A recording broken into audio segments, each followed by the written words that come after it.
as I've always said about David Higgins, not only, we know he's a little bit out there, but he's a very, very sharp operator. He does absolutely everything he can for his client. One, he got him a phenomenal deal in the Anthony Joshua fight.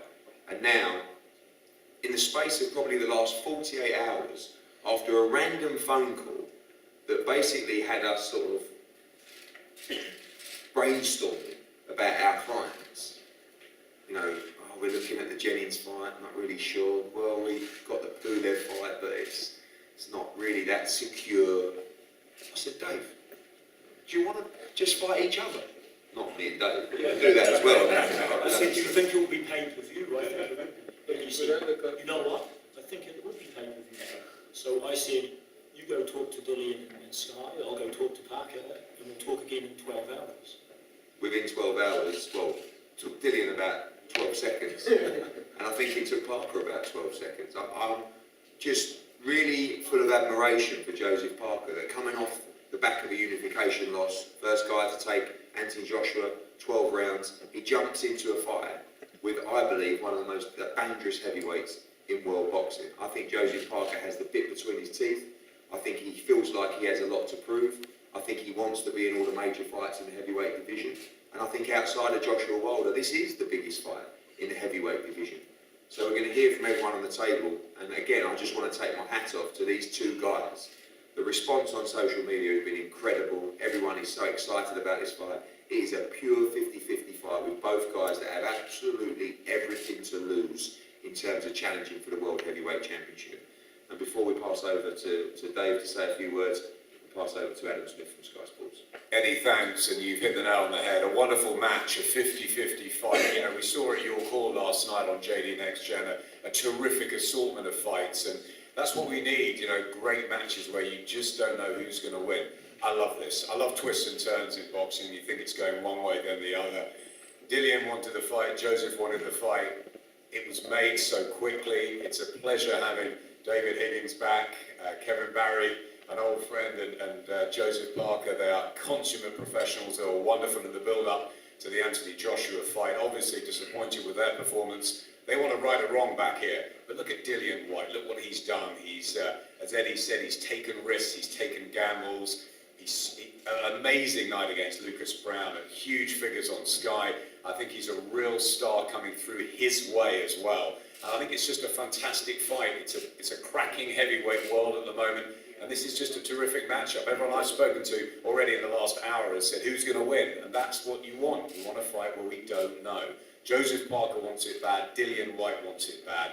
I cannot wait for July the 28th. And Eddie's promising me that he'll tell me in the next 24, 48 hours what is on the card. It's going to be a massive support as well to these two. So a summer sizzler coming your way at the O2 in what, just 7 weeks or something? Yeah, 7 weeks Saturday. Thank you, Adam. Yes, you are right. It's going to be a huge card, huge night of boxing. And I have to thank David Higgins as well for that, because when he saw the budget for the undercard, he nearly collapsed in his bar in New Zealand. And you're going to see a full announcement on that card on Monday. Some huge names, some World Championship fights as well on this card. David, welcome back. Look, thank you for having us back. Look, I have to say there's a lot of treachery around boxing, and it can be a very risky business, like deep sea diving for the fighters and the promoters. So, you know, I think it's really good to see what Eddie Hearn is doing for boxing and his longer term plan and expanding to the United States, etc.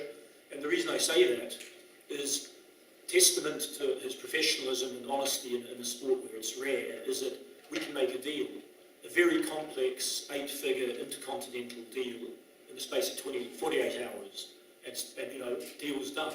That's quite unusual in a sport like this with all the risks involved. So that's a testament, I think, to what he's doing, and I like his vision. And so we're grateful to be back here. This is the epicenter of heavyweight boxing in the world. Obviously, we came close against Anthony Joshua, didn't quite get the win. We'd love a rematch one day, perhaps with a different referee. But as Eddie said, I think the next biggest fight is Dillian Whyte. And so the Dillian Whyte fight has the magic 3 ingredients that I think make a fight pay-per-view worthy. 2 stars, both guys are now sort of household names in the UK. It's got parochialism, New Zealand versus England, and also, most importantly, it's a 50-50 fight, two different styles, and it could go either way. And I think the fans, they get excited about those 50-50 fights. So this is a special fight. It's probably one of the biggest heavyweight fights of the year, and we're excited to be part of it. And I personally believe that Joseph Parker would be too much for Dillian Whyte, but I'm sure Eddie has a different view to that. I hope so.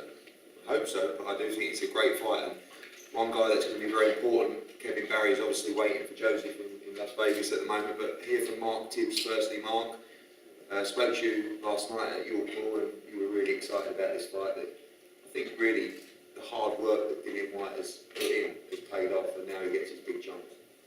Yeah, definitely, Eddie. Thanks again for exciting me as a trainer. You know, I need a challenge as well, and this is Joseph Parker's.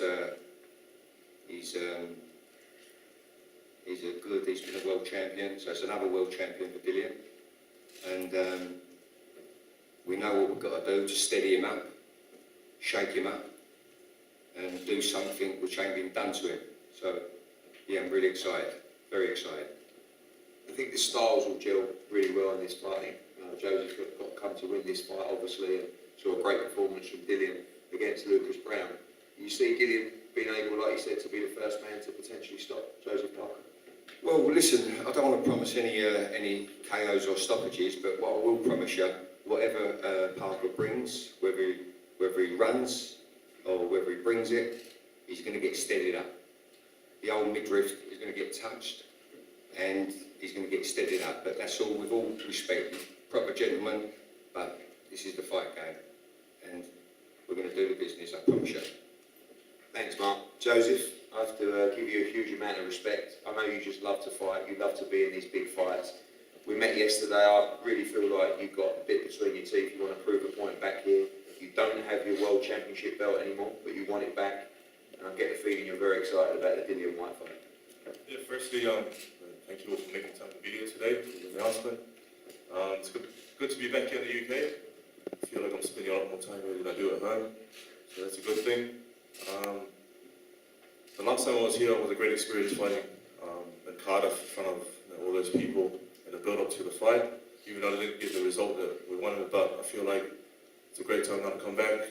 And both fighters have taken up this challenge. A lot of fighters avoid each other, but I feel like no credit to Dillian and myself for putting our hands up to fight each other. We know that we're both young, hungry, we want to win.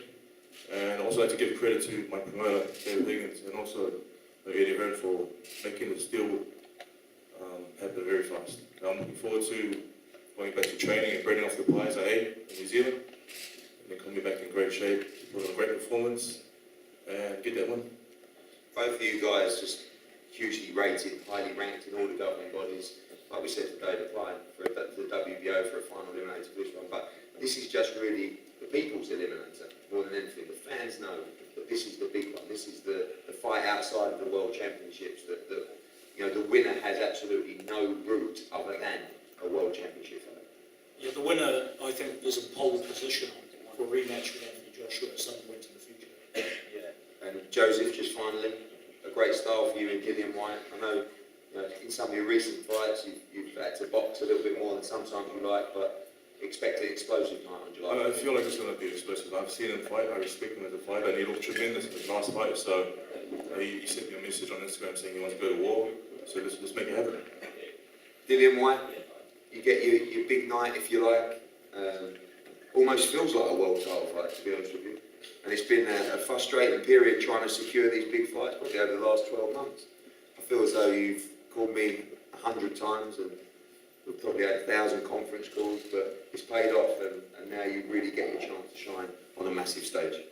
Yeah, it's been frustrating, but I've also understand that these guys are in a position where they don't want to take risks because, obviously Joshua is there and Deontay Wilder is there, so guys prefer to sit down and wait 10, 12 months to 2 years before they get their chance. But I'm not about that. I'm here to fight, and I want to fight, and I want to give the fans big fights, and that's a remember. This is one of them, and it's a great fight. I believe Joseph Parker will be hungry, will be motivated. I just hope that he leaves his running shoes at home on July 28th and come to fight. Hopefully we wear boxing boots instead of Asics running trainers. Obviously, this fight particularly is hugely important. Like you said, many in your position would have just waited it out to try and get the fight. Do you feel the pressure in this fight, and that if you lose, you know, those heavyweight world championship dreams are over? No, listen, my whole career has been like that anyway. In every fight, so it's been against it. So I'm used to it now. You know, I mean, some fighters have the easy way set up for them. Other fighters is a bit more difficult. So I'm used to that. I don't pressure myself. I just go out there, do what I'm gonna do, get the win whichever way, whether it's by KO or I'm gonna box away to decision. I don't really care. It's just about getting the wins. You know, I mean, you can only progress in a win. So for me, I don't care about what people say, what people think. I just go out there, do what I need to do. I'm very good at adapting and adjusting myself to the situation, whether they're running, whether they're fighting, tough fight, short fight, in the moment. So. And finally, we've tried to make all the big fights, you know, the Wilder fight, of course. Respect to Joseph Parker for taking this fight. You know, when we spoke on the phone, both of you accepted this fight very quickly. Shows the confidence and the willingness to put everything on the line. Yeah, massive respect to him. You know, I mean, he's young. He could have come back. You know, he put a decent performance last time. He had his moments in the fight with Joshua. He could have come back, had a couple of easy fights and eke his way back in. But you know, he came back in. Wants a big challenge. You know, and he's stepping with me. But I think it's a big mistake in doing that. But you know, I'm sure he believes different. I'm sure they've seen something in me that they think they can beat. But like I always say, everyone always think they can do this and do that. And when they get there, they realize that, oh, this dude is way better than what we think he is, and he's a hell of a lot stronger than what we think. So we'll see. I'd like to appeal to the British boxing with control to please not select a referee from the Italian mafia. Someone more neutral would be nice this time around. Well, he was neutral. We actually asked for neutral judges together. Unfortunately, we got someone who is. He certainly didn't look it. No. We got some of the best referees in the world in the UK anyway, so that won't be an issue. I think these guys might not get too close to the hugging stakes. I think this one's going to be an all-out war. We're going to have a head-to-head up here, then the guys will be available for one-on-ones. Just a few questions from Sky Sports News now coming in here. Yeah. Phil, it's not about the WBC situation, you silver champion. Is this the final player eliminated? I don't know and I don't care, man. It's only a matter of time, and all I gotta do is just win, just keep winning, you know. I don't really care. You know, it's like boxing's a funny business. It's a funny business. You know, we might win this one and they might call us to the world title. We might win in after another one after another two. But for me, I find a high level of my experience is still growing. It's still very inexperienced, you know, so I don't mind. I just want to fight and just keep doing it, keep improving. Every fight I'm getting better. The more fights I have, the more active I am, the better I am. I've already started this camp way better than I did last camp, and I'm excited. I'm progressing day in, day out, you know, so it's just good to have fights there and have the platform. Obviously, Sky Sport and Matchroom who is now made a few major moves, which is going to make it even more easier for me to fight more regular now, so it's great. You call everyone out, you're happy to fight anyone. We've even seen cartoons of you. So is there respect to Parker for taking this fight? Yeah, massive respect to him for taking this fight. Like, there's many guys who wouldn't even, you know, there's lots of guys who doesn't want it, you know, like, for instance, you know, Pulev, they won the bid and they're messing about, you know, so we'll see. And Joe, I mean, I'll speak to you both in a bit 1-to-1, but the love of the UK fans you had from the Anthony Joshua fight, was that a good reason to come back here as well? It's a great reason to come back. We felt like we were welcome, felt a lot of love and support, and like Dillian, I just want to fight. I want to fight anyone and everyone. Thanks, Michael. Thanks everyone for turning up. We're head-to-head here. They're both guys available for one-on-ones. Thank you.